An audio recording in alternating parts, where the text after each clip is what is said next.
What is going on, everyone? Today it is Tuesday and I am in the studio. I've been out this morning to replace my iPhone. I smashed it far too many times to the point where it literally cut me.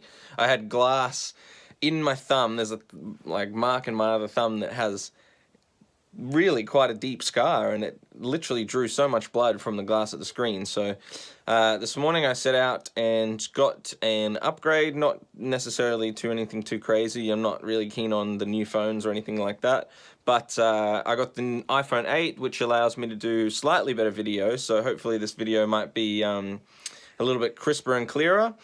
And it also is pretty similar to what I had before in the iPhone 7. So that's great news for me. I've got a new phone that finally works and it's not going to cut me.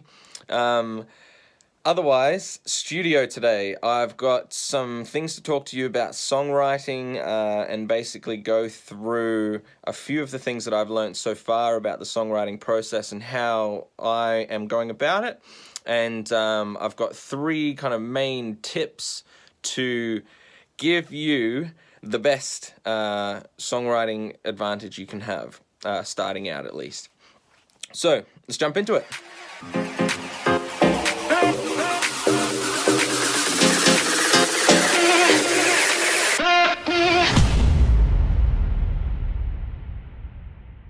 The first point of songwriting that I've discovered so far is it needs to tell a story.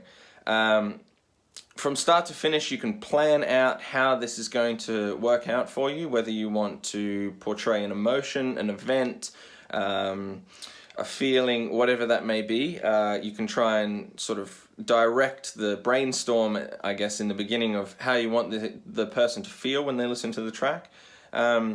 This can differ between sort of club songs and things like this that I've done in the past, so I want to really make sure that I'm differentiating between what a club song is and this more songwriting, so actually trying to tell a story, which is the original version of what a song is through folklore and all these kinds of things. It's telling a story. So if your music doesn't have some sort of feeling or emotion that or event, say, you know, the typical ones obviously are love and sadness, betrayal, all these different kind of strong emotions that make you really want to belt out through music. It pretty much could be anything. You could do whatever you like and turn it into a story that the listener is going to enjoy, and obviously it's got to emote with the music. It's got to follow the story and the passion that comes behind the song, the tune behind it. So it all has to match up. Secondly, it has to be singable.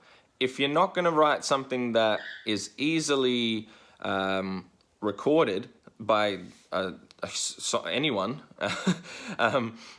it's not going to be easy, is it? It's not going to roll off the tongue perfectly. So there's a difference between what you're writing down and telling a story than being able to sing something. I was listening to a video from Adam Neely, his YouTube channel. I'll link that up here for you. His channel is great. The video in particular that I've linked is about J-pop and jazz and how it relates. And in that video, they're talking very much about how, for example, in Japanese, when the way you say something and the intonation between going up and going down in your sort of vocal tone, it's very different. If you're in English, when we speak and when we sing, we can change something. So it could be anything from going up the note during the word or down the note or sliding it or something like that. In Japanese, if you do that, you're going to sound weird. It's not going to be the exact same conversion of the conversation. So when you're singing something, obviously J-pop, you know, it depends. It's a very specific style.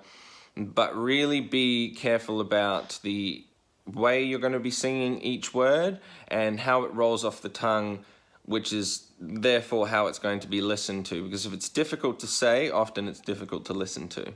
You see that with quick rap, for example. The people like Busta Rhymes that can smash out a verse so quickly, it's very difficult to hear, let alone how difficult it is to speak. So make these kinds of decisions early about the fluidity, the clarity, and all that kind of thing to do with your actual lyrical content. Thirdly and finally, don't be afraid to have another go at it.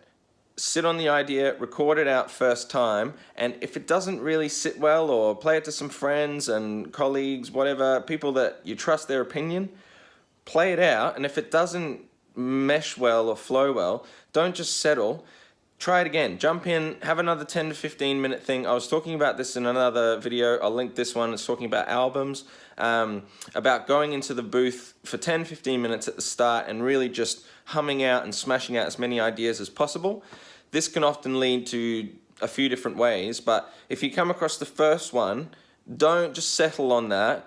You know, play around with it, cool, record it out, sweet as. Next time you jump in, or later once you've sat on it, or even straight away, jump in and try out a different idea, because often the first one might be like nearly there and you can kind of adjust it and then play off that idea and improvise and all this kind of thing and get another result in the end. So I've tried that kind of thing myself, and it really seems to have worked. Alright team, so that's my 3 tips for songwriting for today. I will see you again tomorrow. I'm going to be hanging out with Sean, doing a few things in the afternoon, just raising the energy, trying to get the happiness up for both of us.